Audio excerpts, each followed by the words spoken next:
Vamos lá, então para o Enneagrama Cognitivo, a personalidade ela é 3 elementos. A essência, que é a tal da lente, que a partir dessa essência, o cérebro físico tem um funcionamento, né, uma estrutura cognitiva existencial que cria os mecanismos e as estratégias de enfrentamento e a partir dali nós temos os comportamentos. Então, metodologia de traço de personalidade vai pegar comportamento introvertido e extrovertido. Aonde que você está nessa história? Eu estou aqui. Uau! Tem seu valor, claro, né? Dentro de alguns trabalhos é ótimo, mas para trabalhos psicoterapêuticos profundos, não são. Na terapia cognitiva, a galera ainda trabalha com esses dois elementos aqui da personalidade, né? Porque a estrutura cognitiva é bem trabalhado, mas não tem a essência. E nas metodologias de traço você vai falar só disso mesmo. Não tem muito para onde correr, não. Vai falar só disso aqui. O seu padrão de se comportar e etc. vai trabalhar só isso aqui. Bom, vamos lá. Vamos entender então o que tem a ver aí esse negócio de mecanismo cognitivo existencial, né? Vamos lá. Primeiro vamos entender que existe o que a gente chama de psicodinâmica, onde todas as 5 dimensões da personalidade estão lá. Então nós temos o nosso perfil cognitivo, nós temos o nosso perfil emocional. O perfil emocional é aquilo que a gente recruta e utiliza na emoção da raiva, né? Então, para lidar com a raiva, nós teremos aqui alguns recursos. Para lidar com o medo, nós teremos outros recursos. Com a alegria, outros recursos. Com a tristeza, outros recursos. E cada uma das emoções a gente vai ter um recurso diferente dentro daquele perfil, né? Então, vamos lá. O cara é um 5.1. Então, 5, perfil cognitivo, 1 emocional. Como o 6 é o outro perfil racional, fica no medo. E aí nós temos toda a distribuição, perfil 8, perfil 2, perfil 4, 7, 9 e 3. Cada um desses números representam uma série de qualidades e características, tá? Eles têm uma estrutura de funcionamento também. O que acontece é que são estruturas objetivas. Isso está acontecendo de algum modo aqui dentro. Contudo, a gente percebe na psicologia como um fenômeno subjetivo. Então, a gente atribui alguns nomes, atribui algumas referências e trabalha a partir disso. A psicodinâmica é uma dinâmica, então, situacional. As situações fazem com que as minhas emoções sejam disparadas.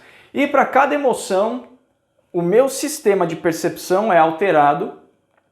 Então, o meu sistema de crenças, valores e motivações, ele vai ter uma influência de uma emoção para outra. Exemplo que você pode ver agora, na sua casa. Se você estiver em raiva, sua tolerância vai estar bem menor do que na alegria. É ou não é? Na tristeza, sua vontade de fazer as coisas, né? Você minimizando a importância das coisas, vai ser bem maior do que numa excitação. Por quê? Porque cada emoção vai trazer uma nova forma de entendimento sobre as situações, né? E a psicodinâmica é algo que a gente bate muito dentro do trabalho. E cada um dos perfis de personalidade já está tudo mensurado, né?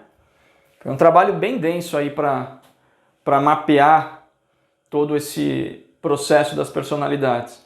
E o algoritmo de personalidade, ele é capaz de prever certos comportamentos. Então isso dá uma acurácia muito grande dentro do modelo, né?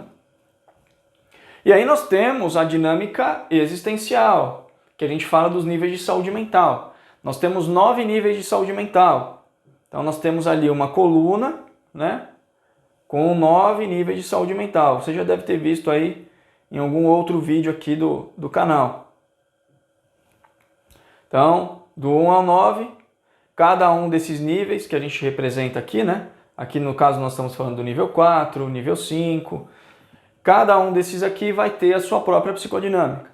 Grau de saúde mental implica na qualidade das estratégias de enfrentamento que eu tenho dentro de cada uma das emoções. Então, se eu estou operando no nível 4, a minha alegria vai ter uma qualidade. Se eu estiver operando no nível 8, a minha alegria vai ter outra qualidade. Ok? Então, esse mecanismo é o mecanismo completo do funcionamento da personalidade. E tudo isso já tem indicadores e sintomas e características, né, dentro do modelo do Eneagrama Cognitivo. Então vamos lá, as influências da personalidade. Como eu comentei nos slides anteriores, a criança ela vem ao mundo com caixinhas vazias. Aqui. Então, vazias. Só que ela nasce com um padrão. Vamos colocar aqui que esse cara é um 5.1. Aí nós temos a distribuição, que tem uma lógica, não vou trabalhar essa lógica nesse momento, mas tudo tem lógica aqui dentro. Tudo segue um algoritmo de funcionamento. Mas vamos lá. Então, essa criança nasceu assim. Aí ela começa a interagir com o ambiente. Aí o pai dessa criança é um cara do perfil 1, que está operando ali no nível 6. Então, aquele cara do perfil 1, ele vai utilizar as qualidades, características dele, e aí esse cara aqui, ele vai começar a preencher a sua caixinha de recursos com relação ao 1, que é o pai dele, que ele absorve as questões nesse nível de qualidade. Aí ele vai convivendo, aí tem o priminho, aí o priminho é perfil 8, nível 9 de saúde mental. Tá péssimo, terrível, cara, né, no nível 8, né? Nível 9 eu acho que é meio dramático demais. Mas nível 8 é um péssimo nível para estar, é muito sofrimento, é terrível. Mas enfim, o priminho tá lá no nível 8 e eles convivem juntos. Então ele vai preencher aqui a caixinha de recursos dele, do padrão 8, no nível 8 de saúde mental. Aí a mãe dele é uma perfil 2, né? Que está operando no nível 4 de saúde mental. Então ele vai preencher aqui a caixinha do 2 com qualidades de recursos do nível 4. O que isso significa?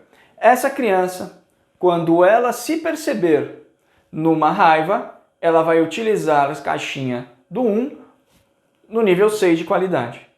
Quando ela estiver triste, ela vai acessar a caixinha 2 no nível 4 de funcionalidade. Ou seja, essa criança ela vai ser muito funcional na tristeza. Ela vai conseguir perceber a função biológica, extrair a providência, valorizar coisas importantes e tudo isso dentro dessa emoção. Entretanto, na alegria, ele vai acessar um padrão muito destrutivo, padrão 8.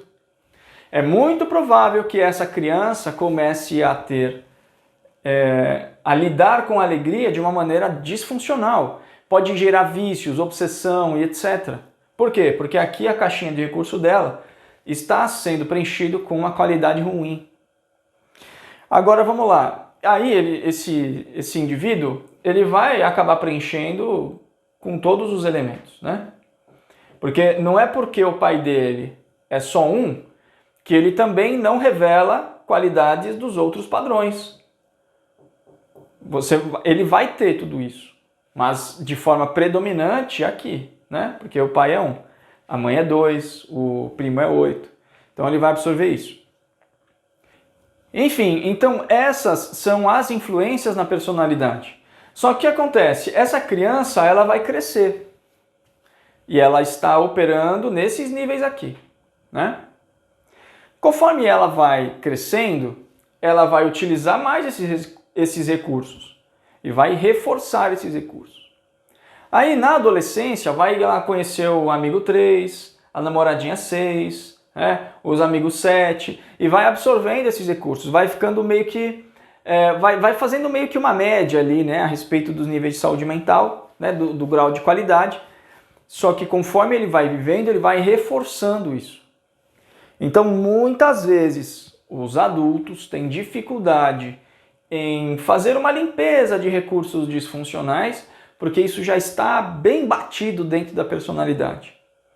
Mas a culpa não é do pai e da mãe. Aí que tá.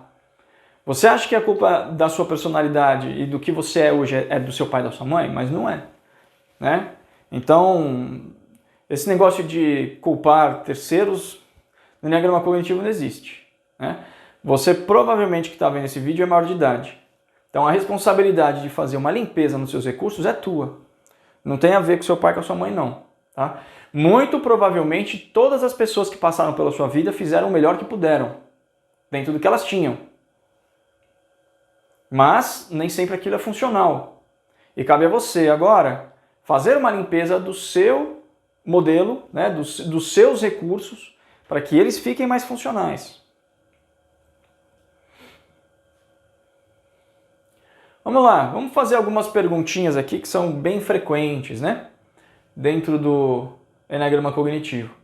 Então, a personalidade muda durante a vida? A resposta é não, como já está escrito, né? A nossa personalidade é uma estrutura, é um mecanismo. Então, eu vou nascer com essa estrutura aqui. Eu vou preencher de uma maneira única, tudo bem.